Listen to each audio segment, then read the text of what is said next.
Love आजकल। ना ये मेरी फेवरेट जगहों में से एक है। यहाँ आकर मैं अक्सर अपनी उलझनों को भूल जाता हूँ। दार्जिलिंग की सबसे ऊंची चोटी पर खड़े होकर अनन्या और राघव सूरज को पहाड़ों के पीछे छुपते हुए देख रहे थे। हल्की ठंडी हवा चल रही थी और दोनों के बीच एक सुकून भरी खामोशी थी। अनन्या मन ही मन सोच रही थी, राघव कितना अच्छा है। मन करता है बस यहीं इस शहर में उसके साथ रह जाऊं। तभी राघव ने हल्के से छुआ और कहा, अनन्या चले, कहाँ खो गई हो तुम? अनन्या झेप गई। अब हाँ चलो, हाँ चलो, मैं बस यूं ही कुछ सोच रही थी। रास्ते में अनन्या ने हल्के से कहा, राघव आप मुझे ड्राइविंग सिखा सकते हैं क्या? राघव मुस्कुराया। अच्छा, तो तुम्हें ड्राइविंग सीखनी है? हाँ। ठीक है, लेकिन कल मिलेंगे तब सीख लेना। अभी तुम्हारा होटल आ गया है, जाओ आराम करो। अनन्या हल्का सा उदास होते हुए बोली, ठीक है, अपना ख्याल रखना। बाय राघव। बाय अनन्या। राघव अपने होटल के कमरे में बैठा खिड़की से बाहर देख रहा था। मन में बस एक ही सवाल घूम रहा था, कितने दिन अनन्या के साथ बीत गए पता ही नहीं चला। लेकिन कुछ तो बात है अनन्या में। जब भी उसके साथ होता हूँ एक अलग ही एहसास होता है। क्या मुझे उसे प्रपोज करना चाहिए? राघव मुस्कुराया, मानो खुद से ही जवाब मिल गया हो। कल मिलकर कह दूंगा।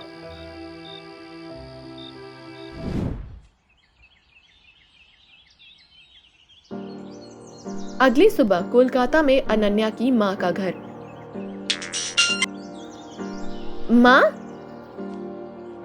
अनन्या जल्दी से अपना सामान पैक करो और घर आ जाओ। माँ, पर क्यों? मैं कुछ दिन और रुक कर आऊंगी ना। ले, अपने पापा से बात कर। क्या? पापा वापस आ गए हैं? अनन्या, तुम इतने दिन से बाहर हो और मुझे बताया तक नहीं। इतनी बड़ी बात मुझसे छुपाई। सॉरी पापा, मैं बस बताने वाली थी, मौका नहीं मिला। मुझे कुछ नहीं सुनना, आज ही घर आओ। अनन्या का चेहरा उतर गया। अनन्या का दिल तेजी से धड़क रहा था। वो घबराते हुए जल्दी जल्दी अपना सामान पैक कर रही थी। अब मैं क्या करूं? मुझे राघव से मिलना था, लेकिन अगर रुकी तो फ्लाइट मिस हो जाएगी। उसने फोन निकाला और राघव को मैसेज किया, सॉरी राघव, मुझे जाना पड़ रहा है। लेकिन जैसे ही उसने मैसेज भेजना चाहा, स्क्रीन काली हो गई। ये क्या, बैटरी डेड हो गई? अब क्या करूं? वो इधर उधर देखती है।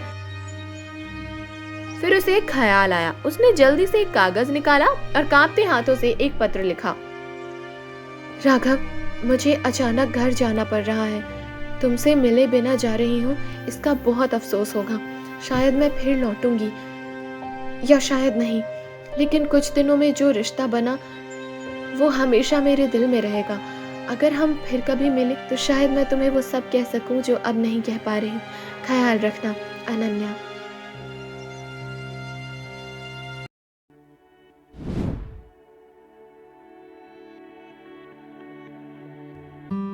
दूसरी तरफ राघव शहर के सबसे खूबसूरत गुलाबों का गुलदस्ता लेकर एक कैफे में बैठा था। उसने अपनी गिटार के तार छूते हुए मुस्कुरा कर कहा, आज तो मैं अनन्या को अपने दिल की बात बता कर रहूंगा।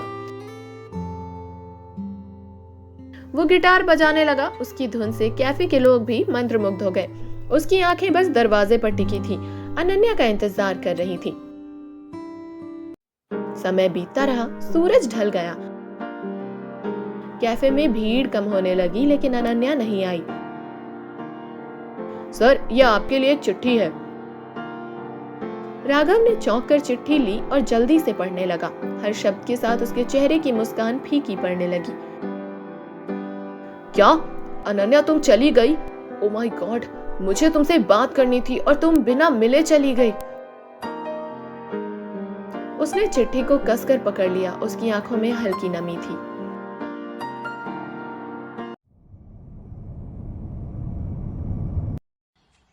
कोलकाता में अनन्या के घर पर हलचल मची हुई थी। जैसे ही वो अंदर पहुंची, उसकी माँ सोनिया ने गहरी सांस ली। अनन्या, तुम आ गई, अच्छा हुआ। तभी उसके पिता सुभाष गंभीर आवाज में बोले, सोनिया, अनन्या के आते ही उसे बता दो कि अब वो घर पर ही रहेगी। उसके लिए रिश्ता पक्का कर दिया है, लड़के वाले कभी भी आ सकते हैं। क्या? पर ये कब हुआ? बेटा, तुम्हारे पापा ने तय किया है। लेकिन माँ, मैं अभी शादी नहीं करना चाहती, मेरा जॉब भी है। अब कोई जॉब नहीं करेगी, तुम्हारी उम्र शादी की हो गई है। मैं तुम्हारा बाप हूँ, तुम्हारी फिक्र है मुझे, और वैसे भी जमाना खराब है।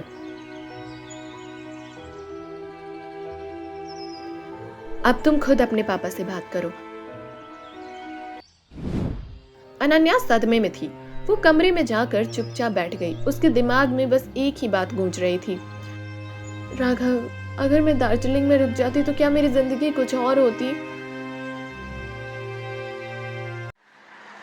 कुछ दिन इसी तरह बीत गए। अनन्या के घर में शादी की तैयारियां जोरों पर थी। रिश्तेदार आ रहे थे, साज सज्जा हो रही थी, लेकिन इन सब के बीच अनन्या के दिल में तूफान मचा था। वो अपने कमरे में बेचैनी से इधर उधर टहल रही थी।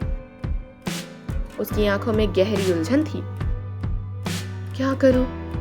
मैं राघव को कॉल भी नहीं कर सकती। पापा, प्लीज फोन तो दे देते, मैं बिना फोन के क्या करूंगी?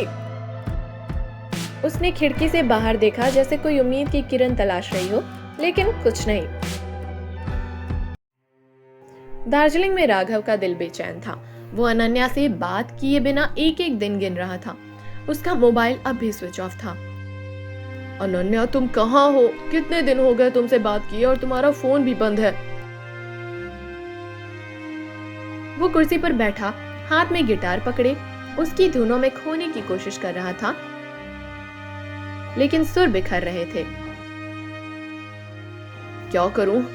कोलकाता का एड्रेस भी नहीं पता, कुछ तो करना पड़ेगा।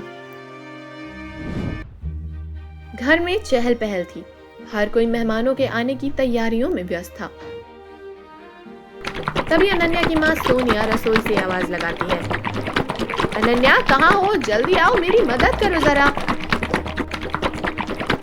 अनन्या धीरे धीरे रसोई की तरफ बढ़ी। उसका दिल अब भी राघव के ख्यालों में डूबा था। थोड़ा जल्दी हाथ चलाओ, मेहमान आने ही वाले हैं। अनन्या ने बिना कुछ कहे काम करना शुरू कर दिया, लेकिन उसका मन कहीं और था। हर चीज में उसे राघव का अक्स दिख रहा था।